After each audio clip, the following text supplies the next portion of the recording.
नमस्कार, आप सबका स्वागत है न्यूज़ 18 राजस्थान की इस खास पेशकश नारायणी नमोस्तुते में। आज हम बात करेंगे माता के सातवें स्वरूप कालरात्रि की। माँ दुर्गा की सातवीं शक्ति कालरात्रि अपने आप में एक बहुत बड़ी दिव्य शक्ति है और ये कालरात्रि महानिशा की अधिष्ठात्री देवी मानी जाती है। और ये देवी श्री हरि विष्णु की योग निद्रा है, इन्हीं को योग माया कहा जाता है।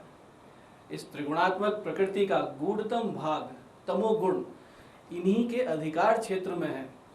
मधुकेटक को सम्मोहित कर उनका संहार कर देने वाली देवी यही कालरात्रि है। देवी कालरात्रि को व्यापक रूप से माँ काली, महाकाली, भद्रकाली, भैरवी, रुद्राणी, चामुंडा, चंडी और दुर्गा के कई प्रलयंकारी रूपों में से एक माना जाता है। रौद्री और धुमोरना इन देवी कालरात्रि के अन्य नाम हैं। साधक की कुवृत्तियों का विनाश करने के लिए, हमारे भीतर उत्पन्न नकारात्मकता के विनाश करने के लिए माता की पूजा आराधना बहुत फलदायी है। हमारे भीतर भी असुर और देवों का संग्राम चलता है। कभी देव बलि होते हैं, कभी असुर बलि होते हैं। और जब असुरता बलि होती है हमारे मन में, हमारे हृदय में, तो नकारात्मकता हावी होती है। साधना पथ पे हमारा मन चंचल हो जाता है। ऐसे में उन कुवृत्तियों का नाश कर देने की क्षमता माता कालरात्रि में। माता के शरीर का रंग घने अंधकार की तरह एकदम काला है। इनके सिर के बाल, इनके केश बिखरे हुए हैं। ये भगवती ऊर्ध्वकेशी है। इनके गले में विद्युत की तरह चमकने वाली एक माला है और इनके 3 नेत्र हैं, ये त्रिनेत्रा हैं। और ये तीनों नेत्र ब्रह्मांड के सदृश विकराल और गोल हैं। इनसे विद्युत के समान चमकीली किरणें निश्रित हो रही है। इनके देह से, इनकी आंखों से, इनकी नासिका से विद्युत की किरणें निकलती है। माता की नासिका के श्वास प्रश्वास से, हर एक श्वास से अग्नि की असंख्य भयंकर ज्वालाएं निकला करती है। इनका वाहन गदर्भ है। माता सिंह वाहिनी थी और सिंह त्याग कर गधे पर सवारी की। और ये अपने आप में एक बहुत बड़ा अर्थ रखता है। जब साधक अपने चक्रों को भेदते हुए ऊपर चढ़ता है तो ये माता का स्थान आता है सहस्त्रार पे। सहस्त्रार पे आने के बाद में एक स्थिरता प्राप्त होती है और वो स्थिरता सिंह से नहीं मिला करती है।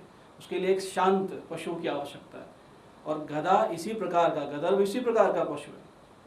माता के स्वरूप को आप देखेंगे तो ऊपर उठे हुए दाहिने हाथ में खड्ग और दाहिनी तरफ के नीचे के हाथ में वर मुद्रा है।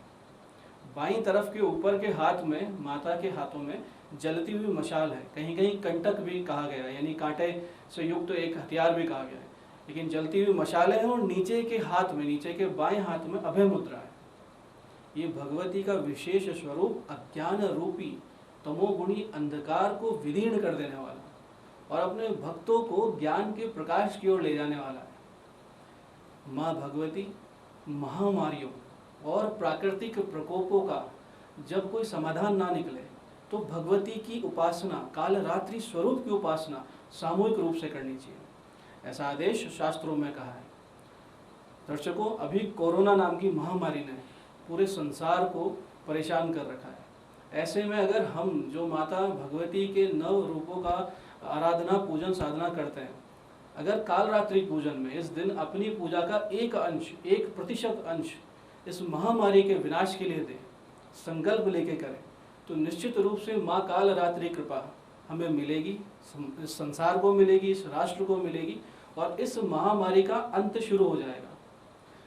भगवती माता को कालरात्रि इसलिए भी कहा जाता है कि ये साधकों की रात्रि, साधना में जो रात्रि होती है वो रुकावटें होती है।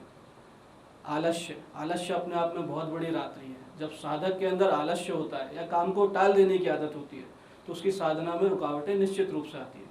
उन रुकावटों को, यानी साधक की रात्रि का नाश करने वाली कालरात्रि हुआ करती है। ये माँ कृष्ण वर्णा है। इस स्वरूप में माता का वर्ण, माता का रंग एकदम काजल के समान काला है। कथा इस प्रकार है कि शुंभ निशुंभ और उसकी सेना को देखकर, उनके अत्याचारों को देखकर और देवताओं की दुखी स्थिति को देखकर माता को भयंकर क्रोध आया और उस क्रोध से इनका वर्ण कृष्ण वर्ण यानी श्याम वर्ण हो गया। इसी कृष्ण वर्ण की वजह से देवी कालरात्रि का प्राकट्य हुआ। माता का ध्यान कुछ इस प्रकार से किया जाता है। जब माता का आप ध्यान करें तो इस मंत्र से करें, एक वेणी जपा कर्ण पूरा नग्ना खरा स्थिता, लंबोष्टि कर्णिका कर्णी तेलाभ्यक्त शरीरणी, वाम पादोल सल्लोल हता कंटक भूषणा, वर्धन मूर्ध ध्वजा कृष्णा काल रात्रि भयंकरी। दर्शकों, जो लोग नकारात्मक ऊर्जा से पीड़ित हों, यानी जिन्हें सदैव संदेह हो कि उनके बनते बनते काम बिगड़ जाते हैं, और वो भी बिना किसी ठोस तार्किक कारण के, बिना किसी प्राकृतिक कारण के आपके काम बार बार बिगड़ते हैं, तो कहीं ना कहीं कोई नकारात्मक ऊर्जा हमारे आसपास होती है। ऐसे पीड़ित भक्तों को माँ कालरात्रि की शरण लेनी चाहिए। अदृष्ट समस्याओं के अंत के लिए, जिन्हें हम देख नहीं सकते, समझ नहीं सकते, हमारी बुद्धि के परे की समस्याएं, उन समस्याओं को खत्म करने के लिए माँ कालरात्रि की उपासना सर्वश्रेष्ठ होती है। इनकी साधना से आप शत्रुओं से निवृत्ति पा सकते हैं, शत्रुओं का अंत होगा और शत्रुता का भी अंत होगा। दर्शकों, शत्रुओं का अंत का संकल्प कभी ना करें, कोशिश करें कि शत्रुता का अंत हो, शत्रु मित्र के रूप में परिवर्तित हो, और ऐसा करने में माँ पूर्ण सक्षम है। माँ का कार्य यही है कि माँ शत्रु पक्ष को सम्मोहित कर और शत्रुता भुलवा देती है और आपके पक्ष में कर देती है। दर्शकों, माता को नीले रंग के फूल और गुड़ का भोग विशेष प्रिय होता है। साथ ही साथ नवरात्र के 7वें दिन देवी को खीर का भोग विशेष रूप से लगाना चाहिए। प्रत्येक तिथि का एक विशेष भोग होता है, 7वें तिथि का भोग खीर हुआ करता है। दर्शकों, ऋतु फल भी माता को आप अर्पित करें। अनार का फल सर्वश्रेष्ठ रहेगा, और संध्या काल में जब आप माँ की पूजा करें तो खिचड़ी का भोग लगाने का विधान शास्त्रों में कहा गया है। दर्शकों, इनकी पूजा में आपको कुछ चीज़ों का ध्यान रखना चाहिए, जैसे आप पवित्रता, ब्रह्मचर्य, शुद्धता और संयम का पालन निश्चित रूप से करें। माँ क्योंकि क्रोधी भी है, अतः सत्य मार्ग का अनुसरण करें। पूजा में आप श्रद्धा, विश्वास और शुद्ध भावना के साथ बैठें, और आप अपने भीतर के अहंकार, लोभ, झूठ, काम, क्रोध, मोह, इनको पूरी तरीके से त्याग कर और फिर माँ की शरण में जाएं। साधना के सोपान जब 6 आप पार कर चुके हैं तो आपको इन कुवृत्तियों का त्याग कर देना चाहिए, क्योंकि जब आप सहस्त्रार की ओर बढ़ते हैं, माता के सप्तम स्वरूप की ओर बढ़ते हैं, तो वहाँ एक पात्रता चाहिए, और वो पात्रता आपको बहुत सी चीज़ें त्याग कर और तप करके हासिल होगी। जो व्यक्ति अन्याय करता है, जो किसी के साथ गलत करता है, उसे माँ दंड देने में बिल्कुल भी परहेज नहीं करती है। अतः माँ की साधना में आप अन्याय कभी ना करें, हमेशा सत्यवादी रहें। दर्शकों, इस दिन साधक का मन, यानी साधक की चेतना सहस्त्रार चक्र में स्थित हुआ करती है, और जब सहस्त्रार चक्र में किसी की चेतना स्थित होने लगती तो ब्रह्मांड की समस्त सिद्धियों का द्वार खुलने लगता है, समस्त ज्ञान का द्वार खुलने लगता है। आपके लिए कोई रहस्य नहीं रहता। सहस्त्रार में स्थित ऊर्जा संसार के भाव का लोप हो जाना और शून्यता के भाव का जागरण हो जाना कहा जाता है। जब शून्यता का भाव जागृत होता है, अहम का भाव लोप होता है, तो अपने इष्ट से, भगवती से एकाकार होने लगता है, और इष्ट से एकाकार का भाव जब जागृत होता है, वहाँ हमारे चित्त को स्थिर रखने का कार्य माँ भगवती कालरात्रि का है। इस महाभाव की अधिष्ठात्री देवी माँ कालरात्रि है। दर्शकों, ज्योतिष की दृष्टि से भी देवी का ये स्वरूप शनि ग्रह से संबंधित है। शनि सबसे रहस्यमय ग्रह है, इनका वर्ण भी कृष्ण वर्ण है, इसलिए माता कालरात्रि का पूजन करने से शनि की पीड़ा शांत होती है।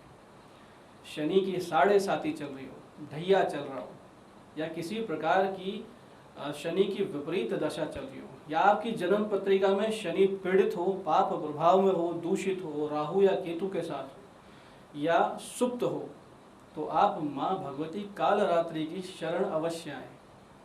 और इन पाठों के अलावा जो आप कालरात्रि के पाठ करेंगे, इसके साथ साथ शनि की पूजा भी आप निश्चित रूप से करें। यदि आप भगवती को उड़द से बनी हुई मिठाई चढ़ाते हैं और शमी के पत्ते अर्पित करते हैं और साथ ही नीले फूल अर्पित करते हैं, तो निश्चित रूप से आपके शनि प्रबल होंगे। दर्शकों, इसी प्रकार नव औषधियों में माता का अधिकार नागदोन या नागदमनी पे माना जाता है। ये औषधि मस्तिष्क के विकारों को नष्ट करने वाली है, साथ साथ गंभीर घावों को भरने वाली। अगर देह के भीतर कोई रक्तस्राव है, किसी कारण से खून आपका भीतर से बाहर निकलता है, तो उसके लिए नागदमनी बहुत ही सटीक औषधि है और देह के विष तत्वों को समाप्त करने वाली ये एक विशिष्ट औषधि है। माँ कालरात्रि की कृपा से इस औषधि को विधिवत अगर आप सेवन करते हैं तो देह भीतर से बलिष्ठ हो जाती है, भीतर के घाव जैसे अल्सर जैसे घाव नष्ट हो जाते हैं और माता की विशेष कृपा आपको प्राप्त होती है। दर्शकों, जिन जातकों का जन्मदिन इस दिन है उसके अधिपति देवगुरु बृहस्पति हैं। 3 अंक आपका अंक बनता है और उसके अधिपति बृहस्पति देवगुरु बृहस्पति हुआ करते हैं। अतः विशेष लाभ के लिए आप सब माता कालरात्रि के पूजन के साथ साथ भगवान दत्तात्रेय या दक्षिण मूर्ति भगवान शिव के स्वरूप का ध्यान करें। इस तरह के ध्यान करने से आपके बृहस्पति प्रबल हो जाते हैं। हालांकि बृहस्पति के अधिदेवता इंद्र और प्रत्यधिदेवता ब्रह्मा है, लेकिन हमने अपने अनुभव से देखा है कि भगवान शिव के दक्षिण मूर्ति स्वरूप के पूजन से देवगुरु अनुकूल होकर और जातक को सुख समृद्धि बुद्धि विवेक ज्ञान से परिपूर्ण कर देते हैं। शिव के दक्षिण मूर्ति स्वरूप जिनको गुरु के रूप में पूजा जाता है, आदि गुरु भगवान शिव ने अपना सारा निगम ज्ञान, सारे वेद उपनिषद का ज्ञान दक्षिण मुख से ही दिया था। इसलिए आप भगवान शिव के दक्षिण मूर्ति स्वरूप का पूजन करें। इसके लिए आप शिवालय जाएं और शिवालय जाकर भगवान शिव पर चंदन का इत्र अर्पित करें और फिर इस मंत्र का यथाशक्ति आप जप करें। मंत्र दक्षिण मूर्ति शिव का ये मंत्र कुछ इस प्रकार है। ओम नमो भगवते दक्षिणामूर्तये मह्यम मेधाम प्रज्ञाम प्रयच्छ स्वाहा। इस मंत्र की एक कम से कम और अधिक जितनी आपकी क्षमता है उतनी आप मालाओं का जाप करें, इत्र से भगवान का अभिषेक करें, तो निश्चित रूप से भगवान शिव के दक्षिण मूर्ति स्वरूप की कृपा आपको प्राप्त होगी और आपके बृहस्पति निश्चित रूप से प्रबल होंगे। दर्शकों, कोर्ट केस, विवाद या शत्रु द्वारा प्रताड़ना यदि मिल रही हो, या आप परेशान चल रहे हो किसी बली शत्रु से, या परेशान चल रहे हो किसी विवाद से, तो माता कालरात्रि का पूजन निश्चित रूप से आपको लाभप्रद होगा, यह अत्यंत लाभदायी रहता है। ऐसे पीड़ित भक्त को चाहिए कि वो माँ कालरात्रि का नीले फूल, गूगल और गुड़ के भोग से पूजन करें, अनार की बलि दें यानी अनार का भोग लगाएं और देवी को इन उपायों से प्रसन्न कर शत्रु बाधा या मुकदमे आदि से निजात दिलवाने की प्रार्थना करें। संकल्प में इस प्रकार से कहें कि मुझे इन समस्याओं से बाहर निकालिए और उसके पश्चात संकल्प पूर्वक इस मंत्र की 3 माला का जाप आप रात्रि काल में करें। मंत्र कुछ इस प्रकार है। सर्व बाधा प्रशमनम त्रिलोक्य अखिलेश्वरी एवमेव त्वया कार्यम अस्मद वैरी विनाशनम। भगवती दुर्गा कालरात्रि की पूजा से पहले आप कलश देवता और भगवान श्री गणेश का पूजन अवश्य करें। जब आप पूजा करने बैठें, सर्वप्रथम आप गणेश जी का आह्वान करें, उनका पूजन करें, उनको पुष्प अक्षत रोली मोली चंदन आदि अर्पित करें और सबसे पहले उन्हें ही प्रसाद अर्पित करें। इस प्रकार प्रथम पूज्य की पूजा करने के उपरांत आप प्रसाद आचमन और पान सुपारी उन्हें भेंट दें और तत्पश्चात कलश देवता के पूजन पूरे विधि विधान से करें और उसके बाद नवग्रह का पूजन और षोडश मातृकाओं का पूजन करें और फिर माँ कालरात्रि की विधिवत पूजा करें। इसके लिए आप माता को पंचामृत से स्नान करवाएं और उन्हें नीले पुष्प, अक्षत, कुमकुम, सिंदूर, शहद, पान, सुपारी, वस्त्र आदि वस्तुएं अर्पित करें और फिर भोग लगा के माता का ध्यान कुछ इस प्रकार करें। ओम भूर्भुवस्वः कालरात्रि इहा गच्छ इह तिष्ठ कालरात्रे नमः कालरात्रिम आह्वयामि स्थापयामि नमः। पाद्यादिभिः पूजनं विधाय चंडवीरां चंडमायां रक्तबीज प्रभंजनीं ताम पूजनं च देवेशं गायत्रीं पूजयाम्यहम्। फिर माता के इस मंत्र ओम ऐं ह्रीं क्लीं कालरात्रे नमः का यथाशक्ति जाप करें। कम से कम 27, 54, 108 अधिक आपकी क्षमता के अनुसार आप जाप करें और उसके उपरांत आप अपने नित्य के देवी पाठ आदि का पाठ करें और अंत में आरती व क्षमा प्रार्थना अवश्य करें। माँ कालरात्रि की पूजा में क्षमा प्रार्थना का आप विशेष ध्यान रखेंगे। पूजा हेतु आप कुश और कंबल के पवित्र आसन पर बैठना। कोशिश करें कि लाल आसन हो, नीला आसन भी भगवती की उपासना में चल जाएगा। गुड़ व खीर का प्रसाद माता की पूजा में विशेष लाभदायी और प्रभावी है। साथ साथ यदि आप माता को नीले पुष्पों के साथ साथ गुड़हल के फूल चढ़ाते हैं और उसके साथ आप माँ का श्रृंगार इन्हीं पुष्पों से करने के उपरांत शहद और कुमकुम से उनके चरणों पे तिलक करते हैं तो आपके परिवार में सुख, शांति और समृद्धि आती है। दर्शकों, अब हम जानेंगे राशियों के अनुसार आज के दिन के विशेष उपाय और कैसे माता की कृपा आप प्राप्त करें। सर्वप्रथम हम बात करते हैं मेष और वृश्चिक राशि के जातकों की। मेष और वृश्चिक राशि के जातक जिनके अधिपति मंगल हुआ करते हैं, वो आज भगवती कालरात्रि के साथ साथ पंचमुखी हनुमान जी का पूजन अवश्य करें। आप सभी मेष और वृश्चिक राशि के जातक आज माता को लाल व नीले पुष्प व श्रृंगार सामग्री अर्पित करें। उसमें नीले रंग की साड़ी भी आप दे सकते हैं और भोग में अनार अवश्य रखें।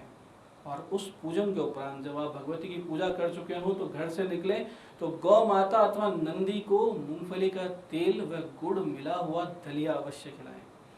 इस प्रकार से हम बात करते हैं अगली राशियों की, वृष व तुला राशि। वृष व तुला राशि जिनके अधिपति शुक्र हुआ करते हैं, वो माता के पूजन में केवड़े अथवा मोगरे की माला और चमेली के इत्र का प्रयोग निश्चित रूप से करें। आप सब प्रसाद में खीर अवश्य रखेंगे और पूजा के उपरांत जब आपके पूजा पाठ मंत्र स्त्रोत इत्यादि संपूर्ण हो जाए तब किसी पुत्रवती स्त्री को कुछ भेंट आदि देकर उनका आशीर्वाद प्राप्त करें। अब बात करते हैं मिथुन व कन्या राशि के जातकों की। मिथुन व कन्या राशि के जातक जिनके की अधिपति बुध हुआ करता है, वो माता को नीले फूलों से श्रृंगार करें और पूजा के उपरांत जब आपका पाठ संपूर्ण हो जाए तो छोटे छोटे बच्चों में मिठाई का वितरण करें। अब बात करते हैं हम अगली राशि कर्क की। कर्क राशि के जातक जिनके की अधिपति चंद्र हुआ करते हैं, ऐसे जातक माता को श्वेत व नीले पुष्पों से श्रृंगार करें और मखाने की खीर और इलायची का प्रसाद अर्पित करें तथा साथ ही साथ पूजा के उपरांत जब आपका पाठ पूरा हो जाए आप नंदी को सफ़ेद मिठाई खिलाकर आएं। इस प्रकार करने से आपको भगवती का विशेष प्रेम, स्नेह और कृपा प्राप्त होगी। बात करते हैं अगली राशि सिंह राशि की। सिंह राशि के जातक जिनके अधिपति भगवान सूर्य हैं, वो माँ को गुड़ घी का भोग लगाएंगे और साथ साथ रक्त पुष्प जिसमें भी विशेषकर गुड़हल के फूल आप माता की सेवा में रखेंगे और उनका श्रृंगार सामग्री अर्पित कर उन्हें अनार का प्रसाद निश्चित रूप से लगाएं। इससे आपको विशेष शुभ फल प्राप्त होगा और भगवती की कृपा आप पर निरंतर बनी रहेगी।